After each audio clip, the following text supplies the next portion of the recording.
Hello and welcome. It is 9:30. It is the 13th day of April 2021.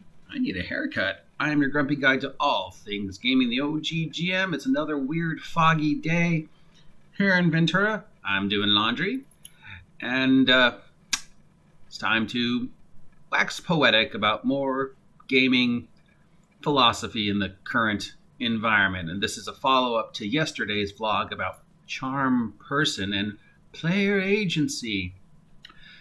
Rule 0. The game is supposed to be fun. If it's not fun, then someone's not doing their job. At the end of the day, it's a game. Whether it's Dungeons and Dragons, Star Wars, superheroes, Cowboys and Indians, Madden 99, Fortnite, Monopoly. It's just a game.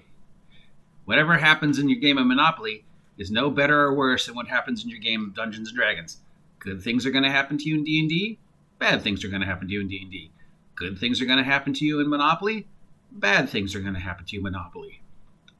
Just because somebody went out and killed a bunch of people and said, well, they killed it because he was playing Fortnite, well, that argument is pointless, because then I could argue, well, I play Monopoly, which means I guess I'm going to go out and start buying up a lot of property and kicking people out of it.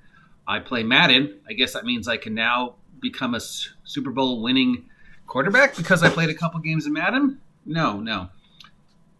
Guy who is going to shoot people was going to shoot people anyways. We don't need to punish video games. We don't even really need to punish gun manufacturers. We need to punish the fact that we do not address mental health issues the way we should here in this country.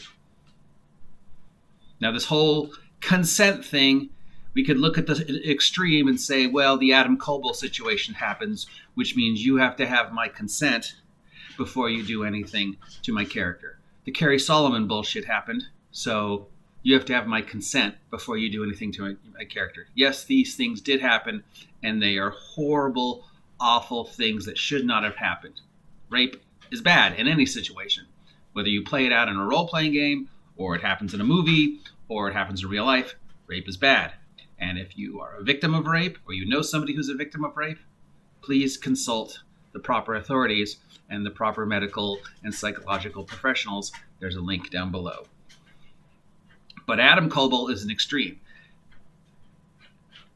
The argument about this whole consent thing isn't about Adem Kobel. It's about taking away the player's power and taking away their ability to have their precious manic Pixy Dream Girl do whatever they want throughout the game and not have any reaction. They want to get all the rewards from gaming. They want to show everybody how cool their manic Pixie Dream Girl is. Oh, look at me, I've got green hair and I'm this class, but I don't actually take advantage of this class because I'm different and I'm special and I'm a, half tiefling, half elf, half demon, half carrot.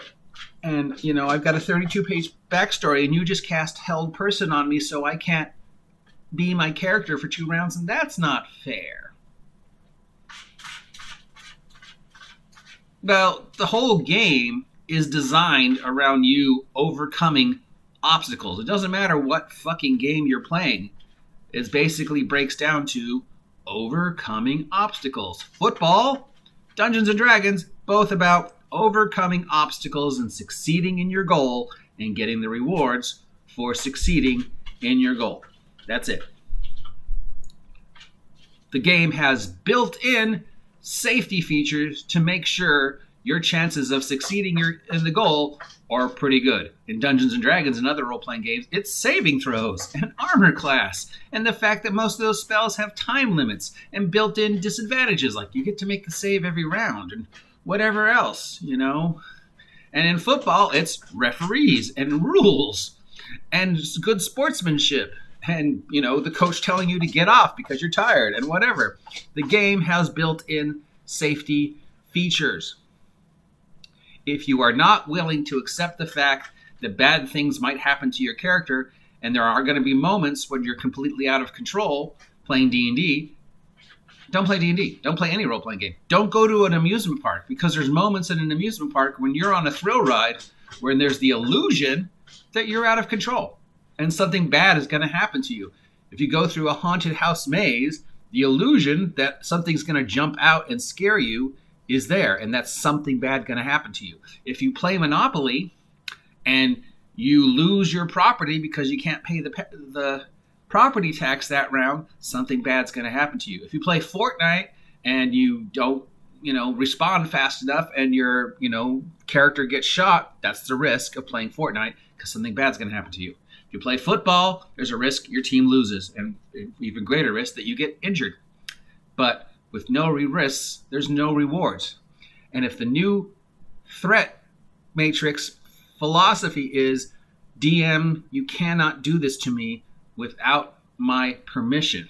Well, sure, session 0 is all about setting up what they can and cannot do. And if everybody says, I don't want to see babies get eaten, and I don't want rape scenes and stuff like that, I don't want to deal with real world issues like slavery because this is my relaxing time. Sure, we'll agree to that as session 0. And I would caveat say, yeah, well, this probably things that weren't really going to be in my game anyways, because this is just supposed to be about us having fun and, whatever. We wanted to have a game where we talked about real life issues, fine. But, most of us just want to use this as a relaxing time, so whatever.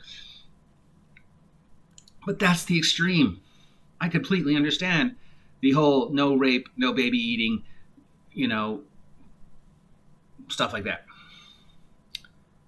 The problem is somehow we have allowed our current crop of Manic Pixie Dream Girls post-critical role players to come up with this idea about player agency, player permission, player consent, and it's whittling down to the most inane things. You have to have my permission before you kill my character. You have to have my permission before you cast Charm Person on my character. You have to have my permission before I have to make a saving throw versus a trap or fire. You have to have my permission before you place my character in any situation where I am not in complete 100% control of everything that character does and everything that character happens. And if there's any risk at all of my character even stubbing their toe, you have to ask my permission. And if I don't give you my permission, you can't have it happen. Oh, and caveat, I also now have the built-in ability to say, no, that didn't happen, rewind the scene, X card, I'm throwing down the X card, I'm sorry, I don't want that to happen to my character, rewind the scene so something else happens so that bad thing doesn't happen to my character. At which point, then what's the point? Should I just, as the DM now, just sit down and go, okay, well, just to avoid anything bad happening to your characters at all that might upset you, you each level, here's 1,000 gold pieces. Bill, you get a +1 sword. Steve, you get a scroll of magic sandwich. I'm going home. Support me, Coke. I will sell out. Is that what the Manic Pixie Dream Girl crowd now wants? Just complete and utter control? Then there's no reason to play. I mean, at this point, you're just telling completely positive stories about your characters. I don't know what that noise was, but my phone just did it. Where nothing bad happens, and you just all go in the park, have a lunch, sing some songs, and then rewards just fall out of the sky, and you go home. Even video games have challenges. Even the most basic, childish ages 0 through 3 video games have challenges. Even Hello Kitty Dream Island Adventure has challenges. If you want a life, if you want a game where there's no challenges, don't play D&D. D&D is instinctively built around overcoming challenges. The whole system is built around presenting you with challenges that you need to overcome. There needs to be suffering. There needs to be conflict, because then the rewards are worthwhile. Without challenge, there's no reward. If I just hand you something for no reason whatsoever, and you didn't do anything to deserve it, that's just giving you a present. And there's no reason for me or any DM to go through all the work of designing campaigns and adventures and intriguing plots if they're just going to be told, X card, no, you can't do that to me because you hurt my feelings, and that wouldn't happen to my character, and my character would never allow them, and you can't hold me or fear me or charm me or present me with a locked door or place me in a situation where I am not in complete and utter control of my character. Well, then don't play. Don't play. You know what? Because if that's the thing that I, as a game master, now have to deal with, I'm not going to do it. The minute people start saying that to me, I'm just going to be like, here's the last page of the adventure. You guys can divide that amongst yourselves. I'm going home to watch TV. If that's the way the game is going, the game is ruined, and there's no reason to play anymore. You cannot use one horrible extreme. You cannot use the Adem Kobel situation. It was one horrible extreme that should never have happened as logic that, oh, you cannot do anything to me in the game without my permission. Nothing bad can happen to me. Do you agree with me? Do you disagree with me? Do you think I say the same thing too many times in repetition? I mean, wow, it's like I'm a teacher or something. I don't know. I'm probably just wasting my breath here. Get off my lawn.